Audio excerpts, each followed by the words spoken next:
¿Quién domina el mundo? De Noam Chomsky.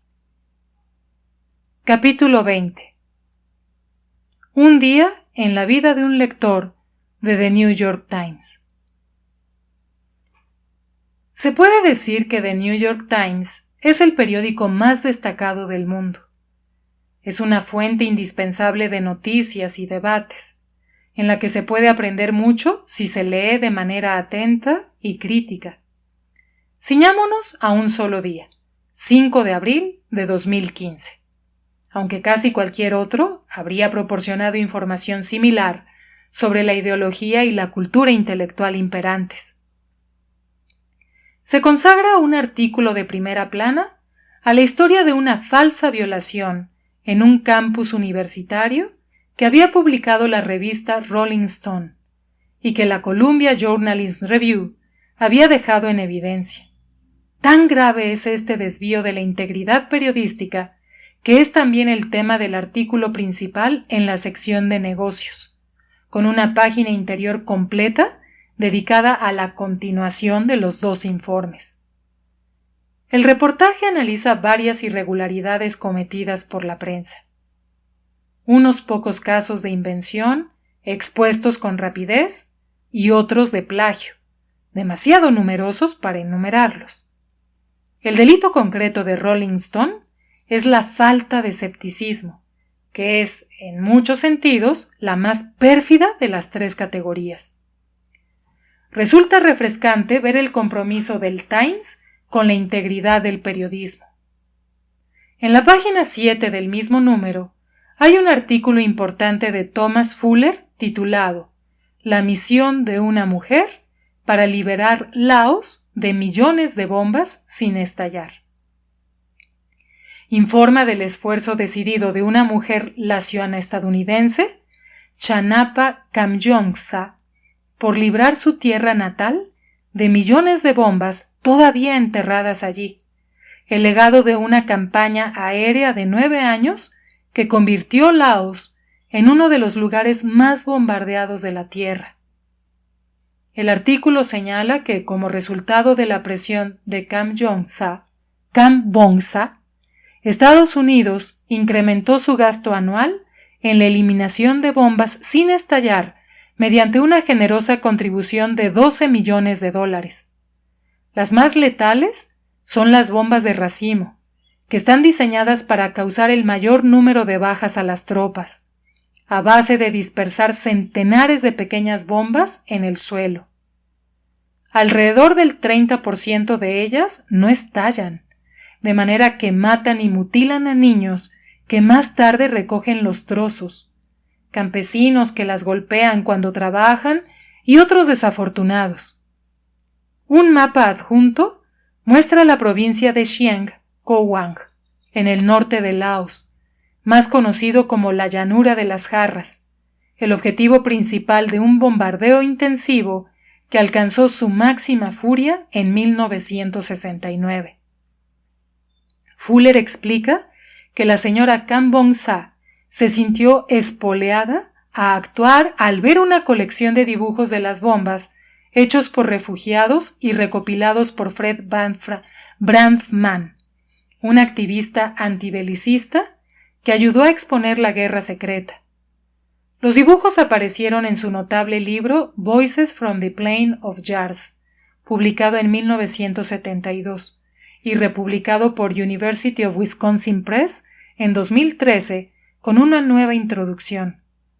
Los dibujos muestran gráficamente el tormento de las víctimas, campesinos pobres en una zona remota que no tenían casi nada que ver con la guerra de Vietnam, como se reconoció oficialmente. Un relato típico de una enfermera de 26 años capta la naturaleza de la guerra aérea. No había ni una noche en que pensáramos que sobreviviríamos hasta la mañana, ni una mañana en que pensáramos en sobrevivir hasta la noche. ¿Lloraron nuestros hijos? Oh, sí. Y nosotros también. Yo solo me quedé en mi cueva. No vi la luz del sol durante 2 años. ¿Qué pienso de eso? Siempre repetía, por favor, no dejéis que vengan los aviones, por favor, no dejéis que vengan los aviones, por favor, no dejéis que vengan los aviones. Los valientes esfuerzos de Bronfman aportaron de hecho cierta conciencia de esta brutal atrocidad. Su diligente investigación también desenterró las razones de la destrucción salvaje de una sociedad campesina impotente. Las expuso una vez más en la presentación de la nueva edición de Voices. Una de las revelaciones más demoledoras sobre los bombardeos fue descubrir por qué se habían incrementado tantísimo en 1969, como describieron los refugiados. Averigüé que el presidente Lyndon Johnson, después de decretar un alto en los bombardeos en Vietnam del Norte, en noviembre de 1969, había desviado los aviones al norte de Laos. No había ninguna razón militar para hacerlo. Fue simplemente porque, como declaró el subdirector de la misión de Estados Unidos, Montague Stearns, ante el Comité de Relaciones Exteriores del Senado en octubre de 1969, teníamos esos aviones al lado y no podíamos dejarlos allí sin nada que hacer.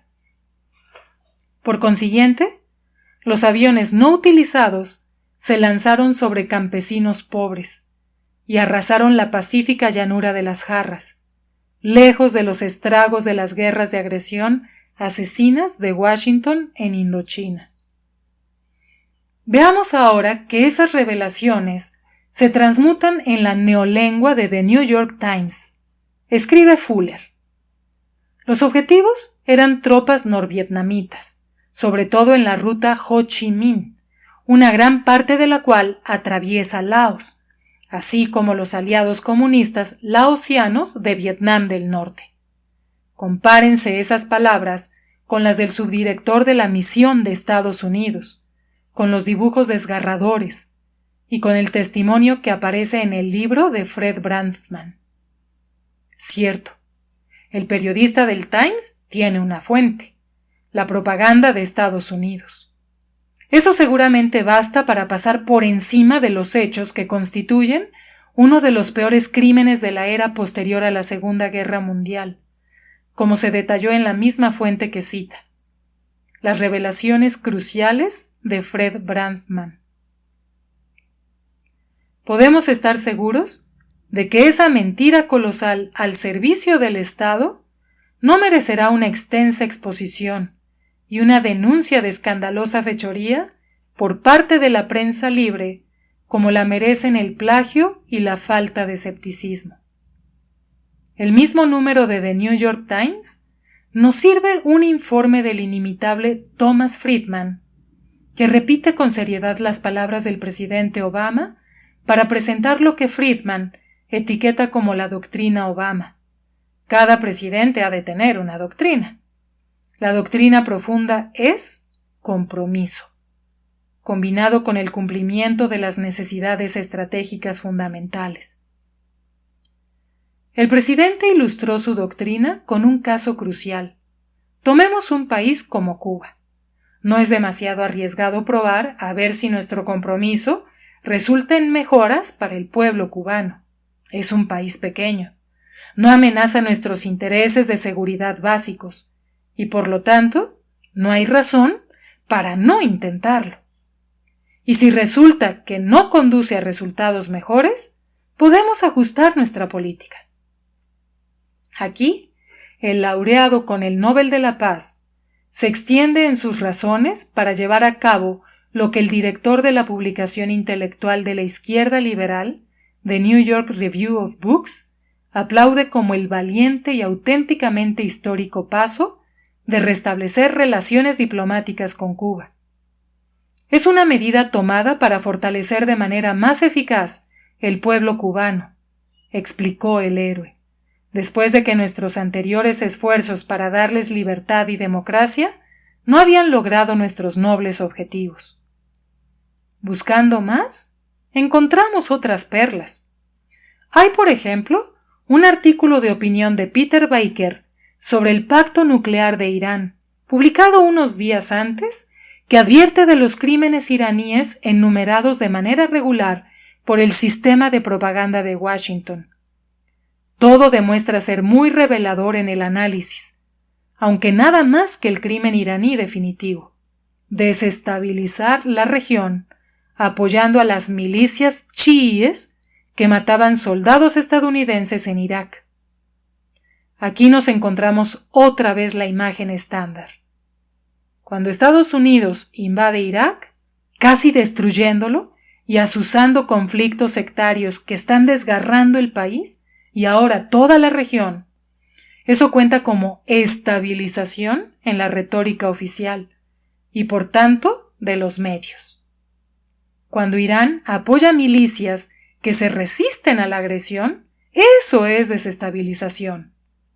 Y difícilmente podría existir un crimen más ruin que matar soldados de Estados Unidos que atacan tu casa.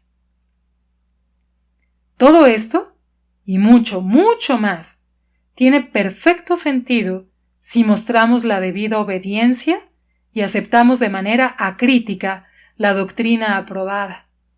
Estados Unidos posee el mundo y lo hace por derecho, por razones también lúcidamente explicadas en el artículo de Jessica Matthews, expresidenta del Fondo Carnegie para la Paz Internacional, en The New York Review of Books de marzo de 2015.